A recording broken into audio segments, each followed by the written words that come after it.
নমস্কার, বাঙালির গৃহকথা চ্যানেলে সবাইকে স্বাগত। আমি সুলেখা। আজকে তোমাদের সঙ্গে শেয়ার করব রেস্টুরেন্ট স্টাইল বা হোটেলের স্টাইলে এগ কারির রেসিপি। একঘেয়েমি ডিমের রেসিপি খেতে খেতে বোর হয়ে যাচ্ছেন? একবার হলেও এই রেসিপিটি বানিয়ে দেখুন, ভীষণই সুস্বাদু খেতে হবে। পারফেক্ট রেস্টুরেন্ট স্টাইল বা হোটেলের স্টাইলে এই রেসিপিটি হবে। খাওয়ার সময় মনেই হবে না যে এই রেসিপিটি বাড়িতে বানানো, মনে হবে বাইরে থেকে কেনা রেসিপি। তাহলে রেসিপিটি স্কিপ না করে দেখার অনুরোধ রইল। চলো রেসিপিটি শুরু করা যাক। আমি এখানে 6 পিস পোলট্রির ডিম নিয়েছি। ডিমটা সিদ্ধ করে নেব। তোমরা চাইলে ঘরোয়া দেশি ডিম নিয়ে এই রেসিপিটি বানাতে পারো। আমার কাছে দেশি ডিম নেই, এই পোলট্রির ডিম দিয়েই ডিমের কারি রেসিপিটি বানাবো। ডিমগুলো সিদ্ধ করে নেওয়ার পর পারফেক্ট সিদ্ধ করা হয়ে গেছে, তারপরে আমি কিন্তু ছাড়িয়ে নিয়েছি। ডিম ছাড়ানো হয়ে গেছে। এই পর্যায়ে আমি এখানে একটা ছুরি দিয়ে ডিমগুলো এইভাবে একটু কেটে নেব, যাতে ভাজার সময় না ফেটে যায়, তেল ছিটায়। ডিম যদি না এইভাবে কাটা হয়, ভাজার সময় কিন্তু তেল ছিটায়। আর যে মশলাটা আমরা ডিমের মধ্যে মাখানো হবে, ওই মশলাটা কিন্তু পারফেক্টভাবে ডিমের মধ্যে যাবে না। আমি ডিমগুলো সবগুলোতেই এইভাবে ছুরি দিয়ে কেটে নিয়েছি। তারপরে পরিমাণ মতো লবণ দিলাম, যতটুকু লবণ ডিম ভাজার সময় লাগবে ততটুকুই লবণ দিতে হবে। পরিমাণ মতো হলুদের গুঁড়ো, আর একটু কালারের জন্য কাশ্মীরি লঙ্কার গুঁড়োটা এক্ষেত্রে ব্যবহার করতে হবে। রেস্টুরেন্ট স্টাইল কিংবা হোটেলের স্টাইলে এই রেসিপিটি বানাবো, সেই জন্য এখানে একটু কাশ্মীরি লঙ্কার গুঁড়োটা অ্যাড করতে হবে।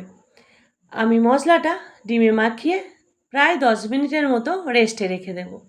10 মিনিট পর আমি ডিমগুলো ভেজে নেব।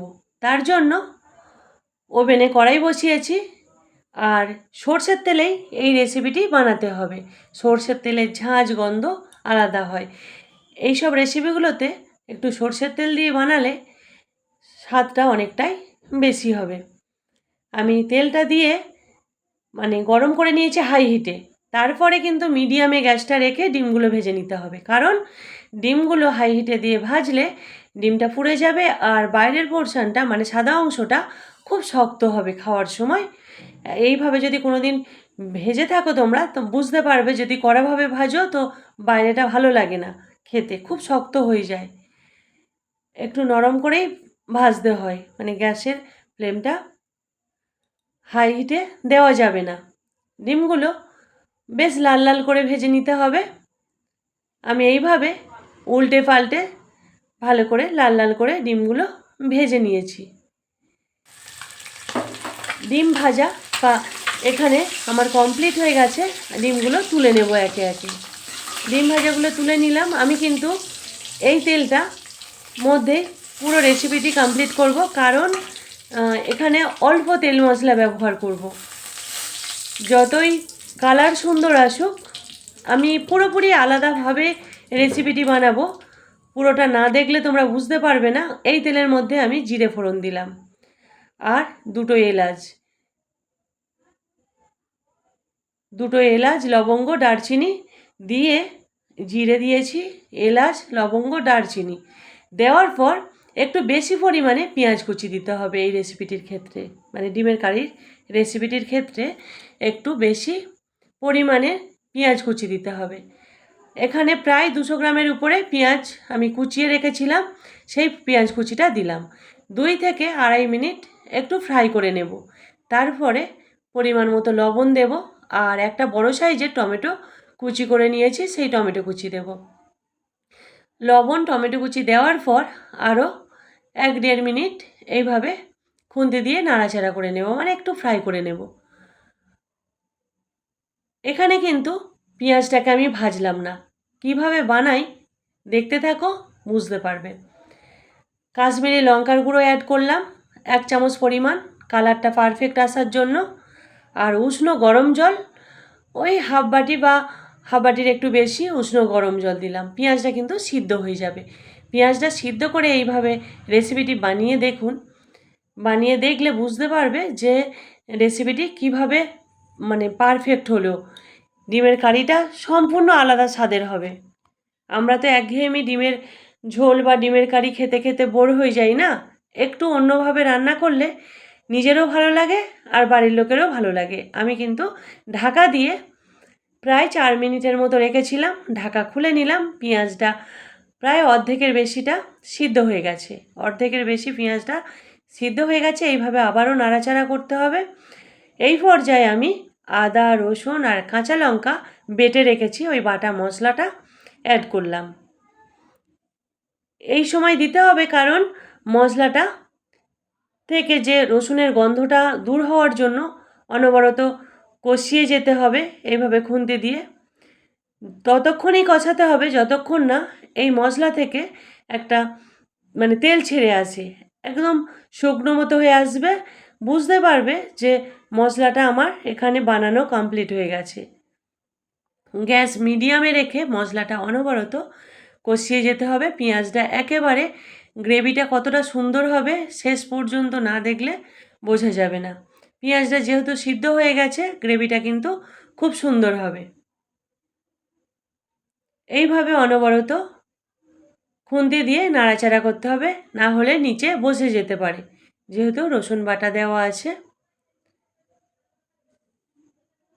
অনবরত এইভাবে খুন্তি দিয়ে নাড়াচাড়া করতে করতে একটা পর্যায়ে যখন বুঝতে পারবো যে আমার মশলা থেকে তেল ছেড়ে আসছে,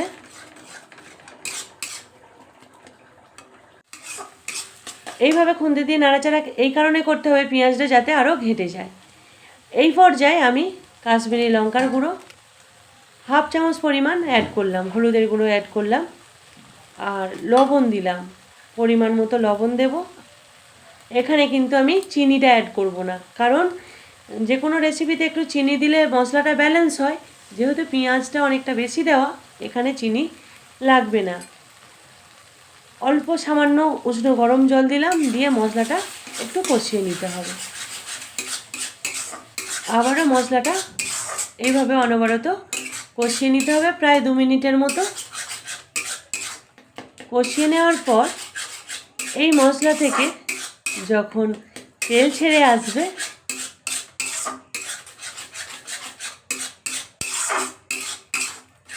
তোমরা বুঝতে পারবে যে মশলা থেকে তেলটা ছেড়ে আসছে। দেখো গ্রেভিটা দেখে মনে হচ্ছে না এই গ্রেভিটাই শুধু খেতে ইচ্ছে করবে? কতটা সুন্দর লাগছে গ্রেভিটা দেখে, বুঝতে পারছো তো তোমরা? মশলাটা কিন্তু একটু ধৈর্য নিয়েই কষাতে হবে, আর গ্যাসটা মানে মিডিয়ামে রাখতে হবে। আমার মশলাটা কষানো পারফেক্ট হয়ে গেছে। তারপরে কিন্তু ভেজে রাখা ডিমগুলো অ্যাড করলাম।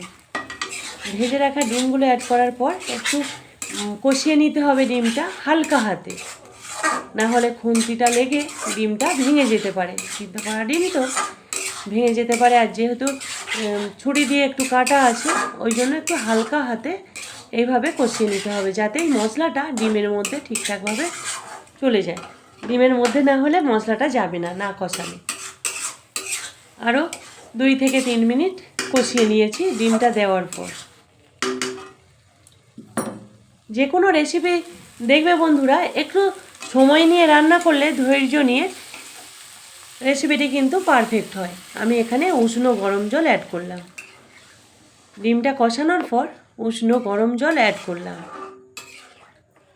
তারপরে খুন্তি দিয়ে মশলাটা এইভাবে একটু নাড়িয়ে নিলাম।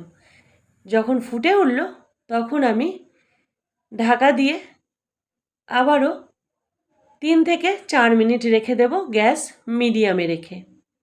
গ্যাস কিন্তু এই সময় মিডিয়ামেই থাকবে, না হলে মশলাটা খুব তাড়াতাড়ি মানে গ্রেভিটা বসে যাবে।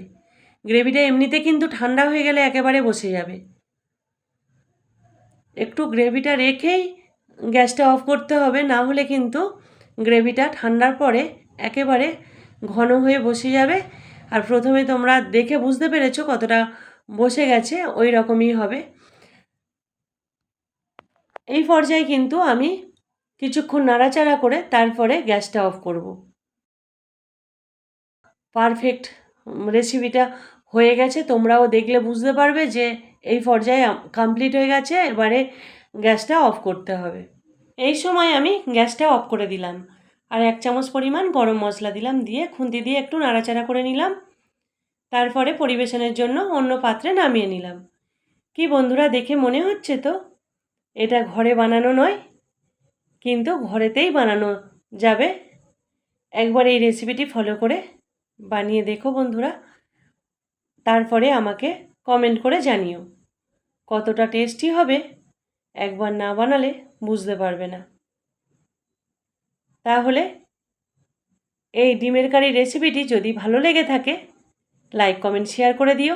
যারা এখনও পর্যন্ত আমার চ্যানেলটিকে সাবস্ক্রাইব করোনি, প্লিজ বন্ধুরা সাবস্ক্রাইব করে দিও। পাশে থাকা বেল আইকনটি প্রেস করে দিও।